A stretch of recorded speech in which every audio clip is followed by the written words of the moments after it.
face it, virtual teams have become the new normal after the pandemic started last year. And co-working with teams separated by geography did indeed exist prior to 2020. Also to a lesser degree than they do today. The disruptive effects of the COVID pandemic have forced us to rethink the way we conduct our business. And there are some teams who have adapted 100% to remote work, and my prediction is they will do so and continue even after the pandemic, while others aim to strike a compromise between remote work and in-person working.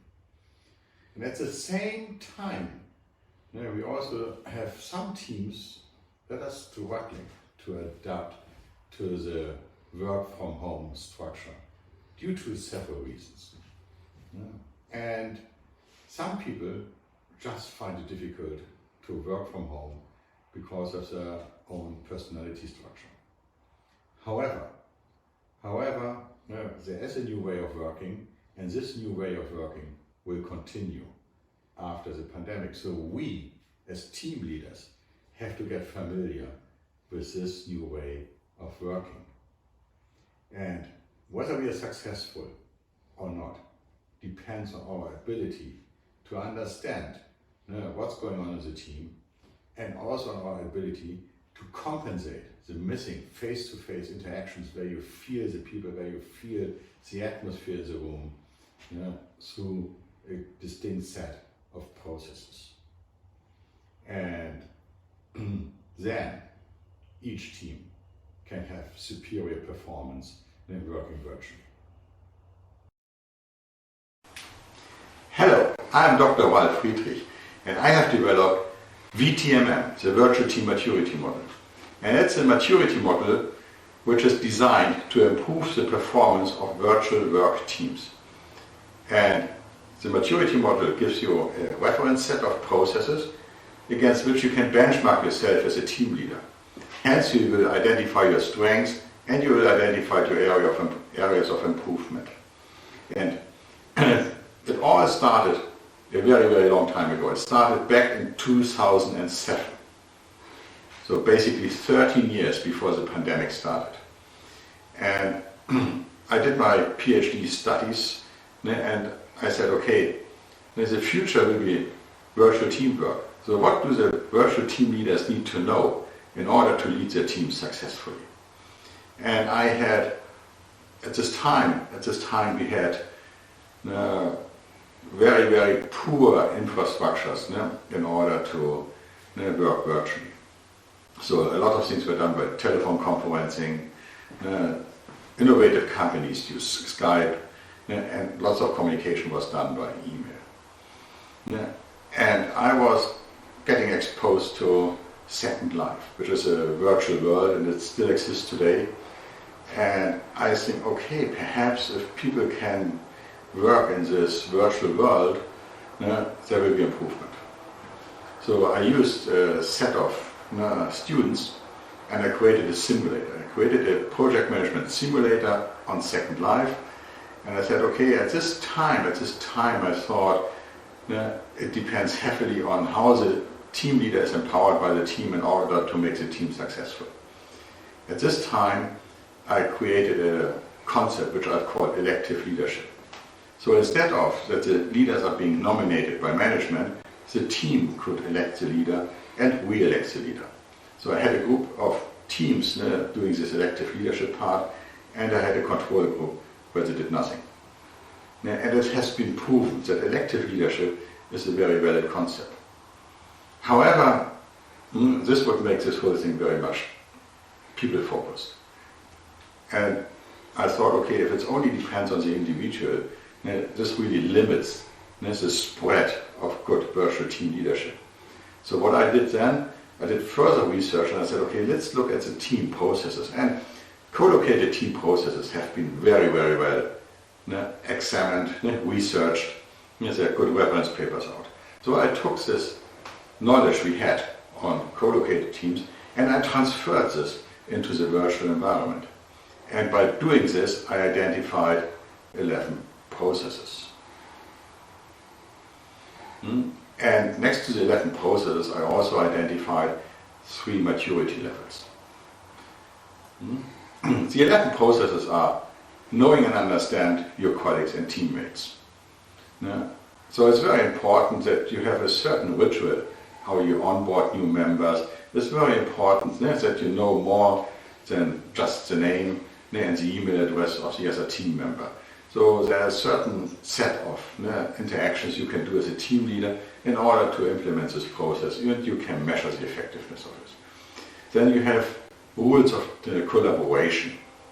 Rules of collaboration are very important because everybody has its own idea how virtual teamwork should be, and these ideas can be very, very different if they are tested. But if they are spelled out and being accepted by the team, it's significantly more easier to follow them. And also if you onboard new members, it gives a quick orientation. So having these rules explicitly developed with the team, and the team commits to these rules, is a major success criteria. The third process is setting goals. The goals need to be aligned between the individual goals of the team member and the team, so that the people can bring a good performance. You will never get a good team performance if the people don't believe in the goals of the project or of the team. Fourth process we identified was effective task management, so that you have a way to follow tasks, to assign tasks, to have transparency across the team. Here we made lots of progress since the pandemic. However, the next process, give proper and regular feedback, is still a process which is lacking on many teams. And it's so important to give continuous, reinforcing feedback to virtual team members. And then, if you did this several times, it's also okay to give constructive feedback. Because basically the feedback process needs to be tied back to the rules you had defined previously. Feedback is a secret team leader, I would say, weapon. Because if people receive reinforcing feedback on a regular basis, they really get addicted to it. And this increases the performance a lot and reduces the level of conflict. Then we have the effective decision making. Also there, how the decision making has to be done on the team needs to be defined. Because if you ask the team in a call, do you agree? Normally you hear silence. Then if you ask, okay, I didn't hear that you're agreeing, so who is disagreeing? And again you're hearing silence. Hence the decision making needs to be designed in such a way that through anonymous polling the team members can air their opinion. And this gives you a much better reading. And then also you need to define the rules for decision making. Which decisions can be made by the leader, which decisions have to be put for the team up to decide. Next process, proper management of meetings. The meetings on a virtual team are like it's a heartbeat, okay? And if these meetings are becoming irregular, it's like you're getting problems with your health of the team. And also the meetings needs to be encouraging. People have to look forward to the meetings. They have to say, yes, we meet, we have an awesome time, and we really see how productive we are. On the other hand, I see a lot of leaders who create very dull meetings. Meetings which may work in a co-located way, but which never work in a virtual world, in a virtual working environment. So therefore, very important to have really outstanding meetings. Each meeting needs to be outstanding. And I, as a leader, I have to design that this will happen to the team. Once you have this, the next one is building trust. Many people I know have no ideas how to build trust virtually. And trust also in a virtual team has a new level of complexity, because what's being seen as trustworthy behavior in Germany, where I'm based, may not be seen as trustworthy behavior in other places of the world. So basically have a discussion on trust and make sure that everybody understands how trust is being generated and created on the team is so important. Next process, the ninth process, is information management. Information management, this is a process where teams are normally quite strong. They use SharePoints correctly. They find the files back. Big improvements have been seen lately there. So what's also very important is to have a good rewards and recognition program. And the program needs to be designed in such a way that you as a team leader will get feedback on the performance of your team members. So basically the key to success here is to create a program which is owned and run by the team, where the people can give rewards and recognitions to each other, and which is not so much depending, if possibly not at all depending, on you as a team leader. And then you can see who is really engaged, who is supporting other people a lot, other team members, and who is getting a little bit disengaged. And this gives you then new ideas and good ideas how you to address the overall team performance and how to reintegrate members who are bailing out. The last process is arranging a proper closing down and also a proper farewell party of people. So if somebody was on the team, it's very important to have a little speech prepared to this person, what this person achieved, and wish him good luck.